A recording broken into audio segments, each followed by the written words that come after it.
اور سب سے آخر میں ہم سب کے جن کو سب کا انتظار تھا وزیر اعظم صاحب. بسم اللہ الرحمن الرحیم.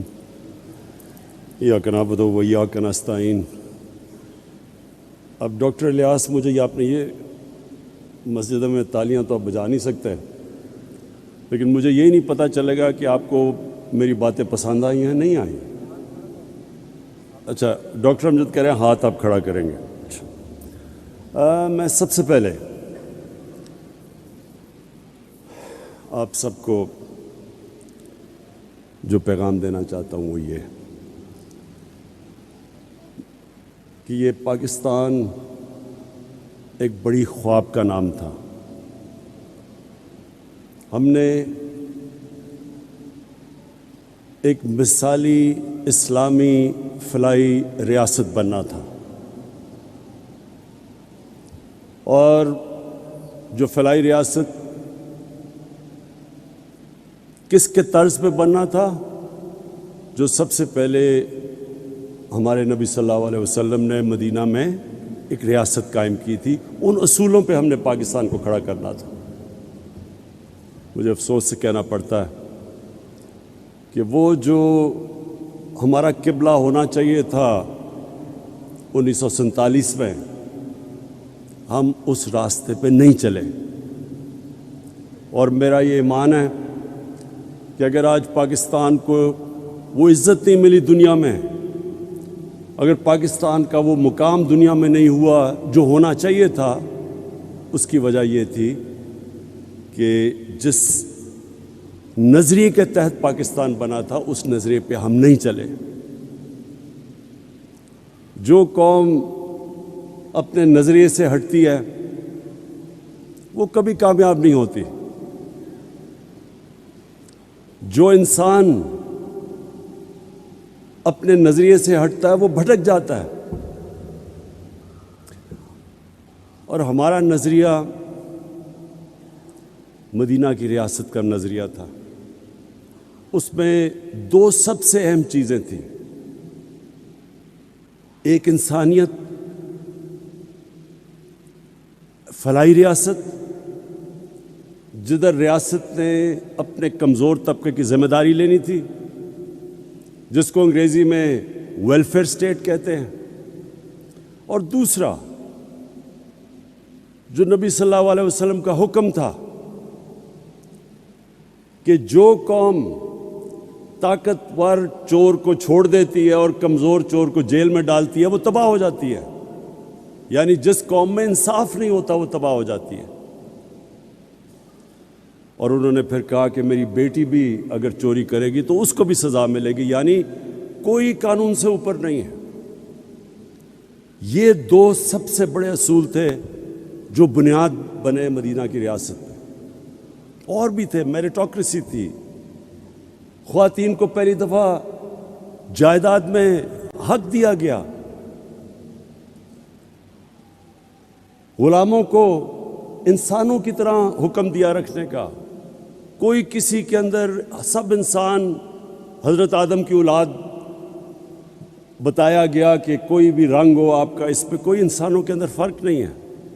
اور پھر رحمت للعالمین نے انسانوں کو اکٹھا کیا، انسانیت کا پیغام دیا کہ سب انسانوں کو تقسیم نہیں کیا. اور وہ ریاست، اس کے اوپر کئی صدیوں تک مسلمانوں نے دنیا کی امامت کی. آج مجھے افسوس سے کہنا پڑتا ہے کہ جن اصولوں پہ انہوں نے مدینہ کی ریاست کھڑی کی تھی، آپ کو وہ اصول وہ لوگ جو مسلمان نہیں ہیں ان ریاستوں میں نظر آتے ہیں. میں ساری دنیا گیا ہوں. میں آپ کو یقین دلاتا ہوں کہ سوئٹزرلینڈ، نیوزی لینڈ، اسکینڈینیویا، ان ملکوں میں آپ چلے جائیں آپ کو زیادہ اسلام نظر آئے گا. وہ قریب ہیں ان کے مدینہ کی ریاست کے اصولوں پہ. وہاں انصاف بھی ہے، وہاں انسانیت ہے، وہاں فلاحی ریاست ہے، وہاں میریٹوکریسی ہے، وہاں خواتین کو حقوق ملے ہوئے ہیں، انسانوں میں فرق نہیں کرتے. اور مسلمان دنیا میں بڑے کم 50 سے زیادہ مسلمان ملک ہے، بڑے کم مسلمان ملکوں میں آپ کو وہ مدینہ کی ریاست کے اصول نظر آئیں گے۔ اسی لیے میں انشاءاللہ کل آغاز کر رہا ہوں رحمت للعالمین اتھارٹی کا، اور صرف میرا مقصد یہ ہے کہ اب ہمارے بچے کو سمجھ آئے کہ نبی صلی اللہ علیہ وسلم کا پیغام کیا تھا، سیرت نبی کیا تھی، سب کو پتہ چل جائے۔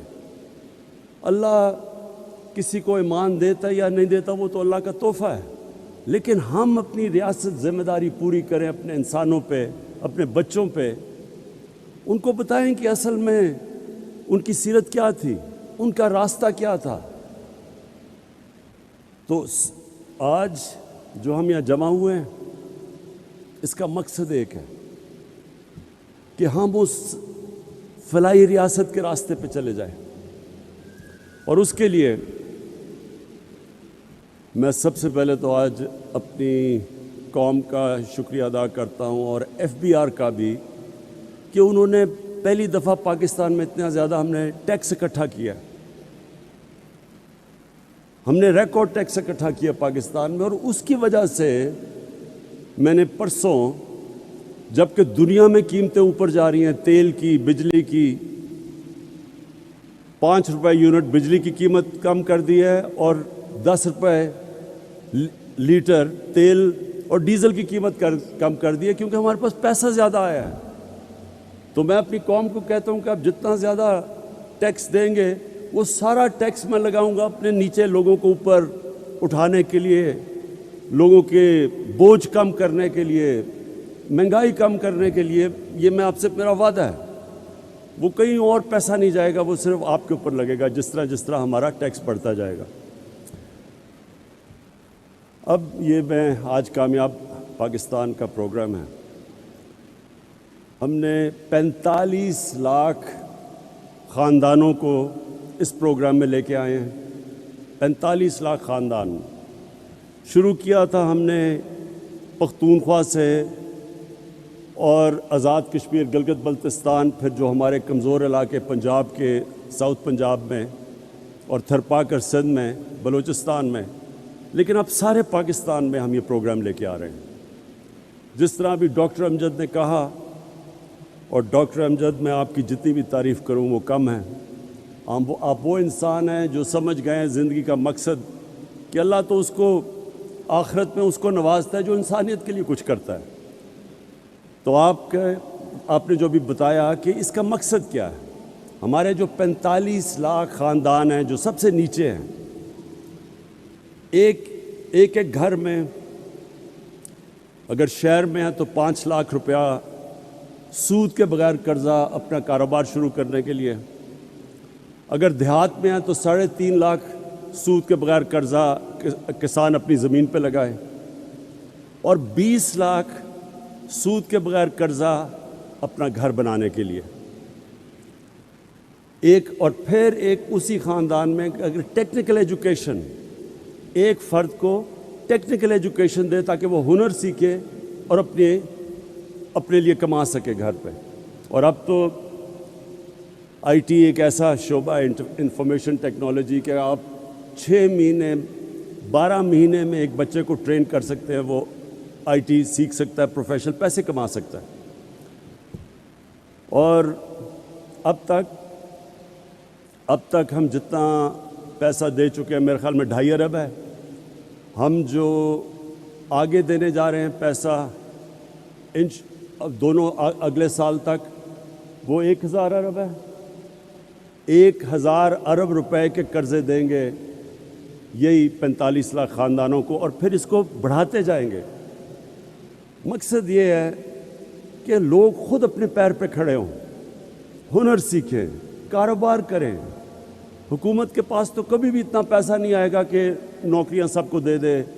22 کروڑ عوام ہے، حکومت کے پاس تو اتنے وسائل نہیں ہوں گے، تو لوگوں کو مدد کر رہے ہیں کہ وہ اپنے پیر پہ کھڑے ہو سکیں، اپنا کاروبار، ہنر سیکھ سکیں، اور کسانوں کے لیے خاص طور پہ کہ سود کے بغیر قرضے ملیں تاکہ وہ اپنی زمین کے اوپر لگا سکے اور اپنی آمدن بڑھا سکے۔ اور پھر سب سے بڑی بات، گھر یہ ایک انسان کی سب سے بڑی خواہش ہوتی ہے کہ میرے اپنی چھت ہو، لیکن ہمارے ملک میں اتنا مہنگا ہے گھر بنانا، اور بینک ابھی تک قرضے ہی نہیں دیتے تھے چھوٹے لوگوں کو، تنخواہ دار طبقہ ان کے پاس کبھی بھی ان کو قرضے نہیں دیتے تھے، پیسے والوں کو قرضے دیتے تھے۔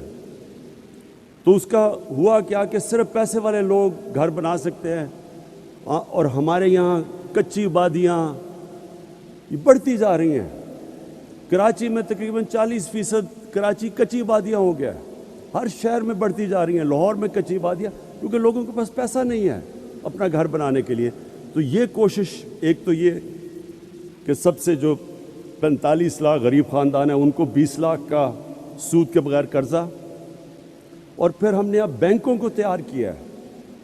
پہلی دفعہ پاکستان میں بینک اب تنخواہ دار اور اس طبقہ جو کرائے کے گھر میں رہ رہا تھا، اسی کرائے کے اندر وہ قسطیں دے کے اپنا گھر لے سکتا ہے۔ یہ بھی پاکستان میں پہلی دفعہ۔ اب تک 55 ارب روپے کے قرضے دیے گئے ہیں، اب تک 55 ارب روپے کے قرضے کبھی پاکستان میں تنخواہ دار اور نچلے طبقے کو نہیں دیے گئے تھے، اور یہ آنے والے دنوں ہر ہفتے یہ بڑھتے جا رہے ہیں قرضے، کیونکہ بینکوں نے پہلی دفعہ، ہم ان کو سبسڈائز کر رہے ہیں، ہم بینکوں کی مدد کر رہے ہیں ان کو پیسے دے کے، تاکہ جو سود زیادہ نہ ہو ایک عام آدمی کے لیے، تو گورنمنٹ سبسڈائز کر رہی ہے۔ تو انشاءاللہ میری جو خواب ہے کہ ہم وہ جو سفر نکل گئے ہیں فلاحی ریاست کی طرف، جس میں جو سب سے بڑا پروگرام ہم نے کیا، جس میں مجھے ابھی فخر سب سے زیادہ ہے، وہ ہے ہیلتھ کارڈ۔ اس مہینے کے اینڈ تک سارے پنجاب کے خاندان کے پاس ہیلتھ کارڈ آ جائے گا۔ یہ پھر سے سن لیں، ہیلتھ کارڈ کیا ہے؟ 10 لاکھ روپے کی ہیلتھ انشورنس ہر پنجاب، پختونخوا، آزاد کشمیر، گلگت بلتستان، بلوچستان، ہر خاندان کے پاس 10 لاکھ روپے کا ہیلتھ انشورنس ہوگی۔ یہ نہیں گورنمنٹ ہاسپٹل، کسی بھی اچھے سے اچھے ہسپتال میں جا کے وہ 10 لاکھ روپے تک اپنا علاج کروا سکیں گے۔ اب تک عام لوگ صرف گورنمنٹ کے ہسپتالوں میں جا کے اپنا علاج کرواتے تھے، اور گورنمنٹ کے ہسپتال اگر آپ باہر چلے جائیں بڑے شہروں سے، تو وہاں بڑا مشکل، کئی دفعہ ڈاکٹر نہیں ہوتے، نرسیں نہیں ہوتی، ایکوپمنٹ نہیں ہوتی، تو وہ بیچارے رلتے رلتے شہروں میں آتے ہیں، شہروں میں ہسپتال بھرے ہوئے ہوتے ہیں، 2-2 3-3 لوگ بستر پہ ہوتے ہیں۔ تو یہ جو ہیلتھ کارڈ سے اب کیا ہوگا؟ اب جو پرائیویٹ سیکٹر کے ہاسپٹل ہیں وہ دیہاتوں میں جا کے ہسپتال بنائیں گے، کیونکہ ہر خاندان کے پاس اب پیسہ آ گیا ہے اپنا علاج کروانے کے لیے۔